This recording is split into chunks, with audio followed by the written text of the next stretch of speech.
बिस्मिल्लाहिर्रहमानिर्रहीम। अस्सलाम वालेकुम नाज़रीन। Director general FDA Muhammad Suhail Khawaja ने ऐलान किया है कि FDA मुलाजमीन को FDA सिटी हाउसिंग स्कीम में प्लाट्स अलाट करने के लिए ज़रूरी इक़दाम किए जा रहे हैं।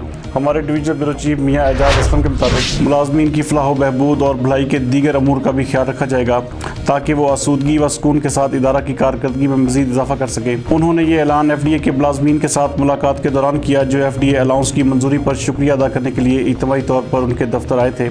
स्टाफ यूनियन के अहदेदारान राय आसिफ, राना शब्बीर, सदाकत बलोच, खलील अहमद सलहरी की क़यादत में FDA के मुलाजमीन ने खुशी और तशक्कर का इजहार करते हुए DG FDA को फूलों के गुलदस्ते और मिठाई पेश की और कहा कि वो DG FDA Suhail Khawaja, additional DG Aamir Aziz, अरकान सूबाई असम्बली आदिल परवेज़ गुज्जर, मियाँ वारिस अजीज़ और गवर्निंग बॉडी के दीगर अरकान के बेहद ममनून हैं, जिन्होंने मुलाजमीन के लिए FDA अलाउंस की मंजूरी देकर उन्हें माशी सहारा दिया। इस मौके पर DG FDA का कहना था कि किसी महकमा या इदारा की तरक्की व खुशहाली में स्टाफ का उम्दा किरदार बड़ी अहमियत और अफादियत का हामिल है, लिहाजा उनके मसाइल के हल पर खुसूसी तवज्जो मरकूज़ है। उन्होंने कहा कि मुलाजमीन को उनका हक फराहम करने के लिए गवर्निंग बॉडी के अरकान ने भरपूर तावन और वसीउल कल्बी का मुजाहरा किया, जिसके लिए वो उनके भी शुक्रगुजार हैं। इस मौके पर मुलाजमीन ने DG FDA Suhail Khawaja, additional DG Aamir Aziz और गवर्निंग बॉडी के अरकान के हक में फलक शगाफ नारे भी लगाए।